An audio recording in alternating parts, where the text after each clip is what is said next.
ciidamo ayaa si xoog leh ku xirtay qaar ka mid ah ee deegaanada ee Puntland wadooyinkeeda iyagoo sidoo kalena dhigtay isbaaro shacabkana halkaasi ay ku dhacayaan kadib markii ay la sheegay in ciidamadaasi ay ka caroodeen mushaar la'aanta jirtay awgi maamulka Saciid Cabdullaahi Deni ayaa ciidamadoodii ugu dambeeyay ay xakameyn la yihiin kadib markii mushaar la'aan ay dhigeen ciidamada ee halkaasi ee Puntland kuwaas sidoo kalena muddooyinkii dambe dagaal xoogan kula jiray ee kooxda ISIS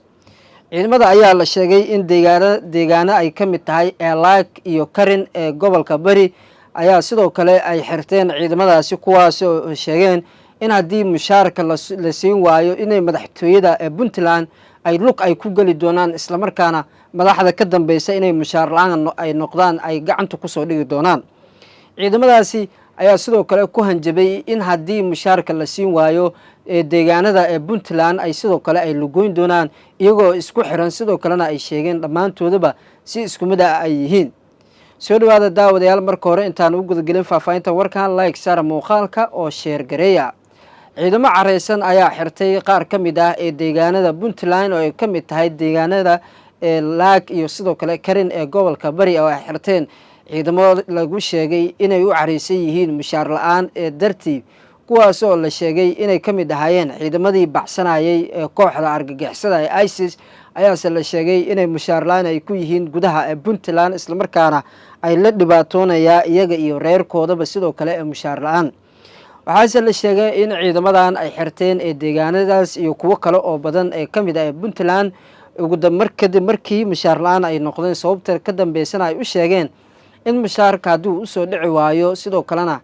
ay beegsan doonaan shacabka iyo cid kasta oo ka dambeysa inay mushaar la'aan ay noqdaan ciidamadaasi ciidamada careysan ayaa sidoo kale la sheegay in taliyaashoodii markii ay la hadleen madaxda Puntland sidoo kale kuwa amniga ee Puntland ay kala hadleen arrimahaasi inay qaadaan isbaarooyinka ay dhigeen ayaa sheegay in saraakiisha ay la daran yihiin ciidamadooda sidoo kalena aan aqbali doonin waxa Puntland wili ay wado saraakiisha iyo sidoo kale ciidamadan la careysan ee mushaar la'aanta ayaa ku eedeeyay maamulka Puntland inay lunsadeen ee mushaarkoodii isla markaana iyagoo ka fuliyay wiliba dana iyagoo u gaar ah sidoo kalena ay sheegeen inay xoog ay ku soo ceshan doonaan ee mushaarkoodii haddiise mushaarka dib loo siin waayo intii bilood ay ka maqnay sidoo kalena ay sheegeen inay lug ay ku gali doonaan madaxtooyada Puntland iyo sidoo kale xafiis kasta oo dawladeed iyagoo sheegay cidda ka dambeysa ee dhibkaasi inay ciidamada mushaar la'aan ay noqdaan ay soo qabqaban doonaan isla markaana sheegeen inay iyagu maxkamad military ay ku qaadi doonaan sidoo kalena gacantooda ay ku marsiin doonaan ee cadaaladda loogu talagalay inay ku maxkamadayaan xabsi xoogan ayaa ka dhalatay ee deegaanada Puntland ay ku sugan yihiin ciidamadaasi shacabka ayaa sidoo kale aad u baqay kadib markii oo dhowr maalmood ka hor sidoo kalena ay xirteen isu socodka iyo gaadiidka iyo goobihii ugu muhiimsanaa ee suuqleyda mid ka mid ah ee deegaanadaasi ee gobolka ee Bari waxaase la sheegay in ciidamadaasi lagu dejiyay in loo qabtay oo muddo taasoo lagu siin doono ee mushaarkoodii waxaase la sheegay in markii ay qaaday isbaaradaba halkaasi ay la wareegeen ciidamo taabacsan ee Puntland kuwaasoo ammaanka ee deegaankaasi ay la wareegeen isla markaana halkaasi laga eriyay ciidamadan kuwaasoo markii dambeba ay sheegeen in iyagu sidoo kale ay sababtay in arrinta maanta taagan oo ah inay xirtaan ee deegaanada Laag iyo Karin iyo deegaano kale oo ka mid ah ee gobolka Bari ay arrintaasi sababteeda isalka ku hayso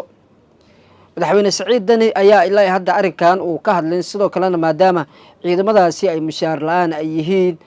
sidoo kalena ka cabanaya inay mushaar la'aan ay yihiin iyagoona sheegay in madaxtooyada Puntland lug ay ku gali doonaan isla markaana ay soo qabqaban doonaan wasiirada iyo xildhibaanada ka dambaysa inay mushaarkooda ciidamadan ee la lunsado cabsi xoogan ayaa ka dhalatay arrinkaasi sidoo kale waxaase looga baaqay dadka shacabka inay is ilaaliyaan maadaama ciidamo careysan aysan qabanaynin wax sharci ah iyo falka cidda geysata aan la ogaan karin haddii ay dhacdo falal lid ku ah ee amniga inay shacabka ay dhibaateeyaan waxaase la sheegaa ciidamadan in gaadiidleyda halkaasi mareysay ay ka qaadanayaan isbaarooyin iyagoo u dana sidoo kalena ay sheegeen cidda isbaarada bixin weyso in xabad ay la dhici doonaan kuwaasoo danta ugu jirto oo keliya inay iska bixiyaan waxa iyaga laga rabo maadaama dowladdii ciidamadaasi ay tuutiyeysay sidoo kalena hubka ay siisay ay damaanad qaadi weysay ee mushaarkoodana ay bixin weysay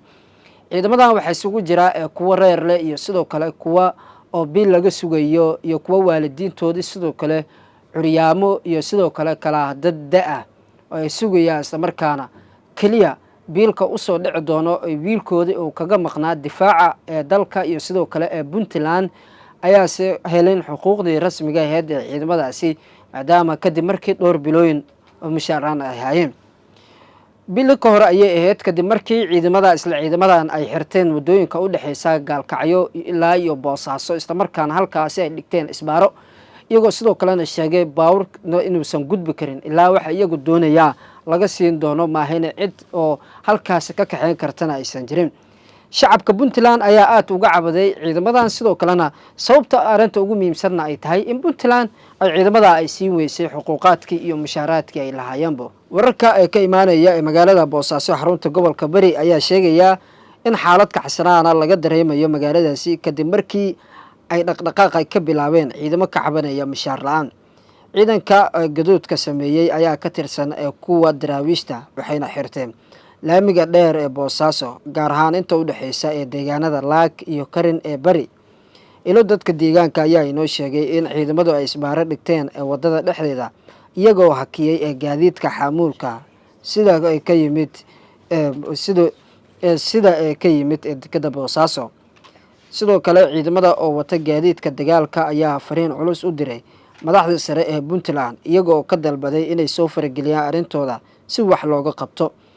cabashada ciidamada ayaa soo noqnoqotay waxaana saraakiisha hogaaminaysa ay sheegeen in looga baxay ballamo hore oo ay la galeen mas'uuliyiinta xukuumadda dhanka kale mas'uuliyiinta ka tirsan ee Puntland oo sidoo kale ku sugan Boosaaso iyo saraakiisha booliska ee gobolka Bari ayaa haatan wada dadaalo oo dheeraad ah iyaga oo wada hadallo la bilaabay ciidamada cabanaya ee maanta gadoodka ka sameeyay ee gudaha magaaladaasi mas'uuliyiintan ayaa sidoo kale isku dayay inay askartan ku qanciyaan in marka hore ay furaan wadada waxayna u sheegeen inay dawladda ka heli doonaan daryeel caafimaad oo dhameystiran dhowaan ayay ahayd markii sidan oo kale Boosaaso ee gadood ugu sameeyeen qaar ka mid ah askartii sidoo kale ku soo dhaawacantay ee dagaaladii ee ka dhacay Caalmiskaad kuwaas oo sheegay inaysan helin mushaarkoodii sidoo kalena ay waayeen daryeelkii ay u baahnaayeen waa markii labaad ee bishan oo gudaheeda oo ciidamo ka tirsan kuwa Puntland ay gadood ay ka sameynayaan ee magaalada Boosaaso ee xarunta gobolka Bari mana jiro ilaa iyo hadda waxay ka qabatay xukuumadda uu hogaamiyo madaxweyne Saciid Cabdullaahi Deni gadoodka ay sameeyeen ciidamada ka cabanaya ee mushaar la'aanta ayaa dhawaanahan ku soo badanaya ee deegaanada Puntland waxayna ahayd maalmo ka hor markii ciidamo ka gadoodsan xuquuq la'aanta ay xirteen ee laamiga dheer ee Garowe iyo Gaalkacyo iyaga oo sidoo kale dhaqdhaqaaqa gaadiidka iyo dadkaba ku xanibay aaga degmada Xarfo ee gobolka Mudug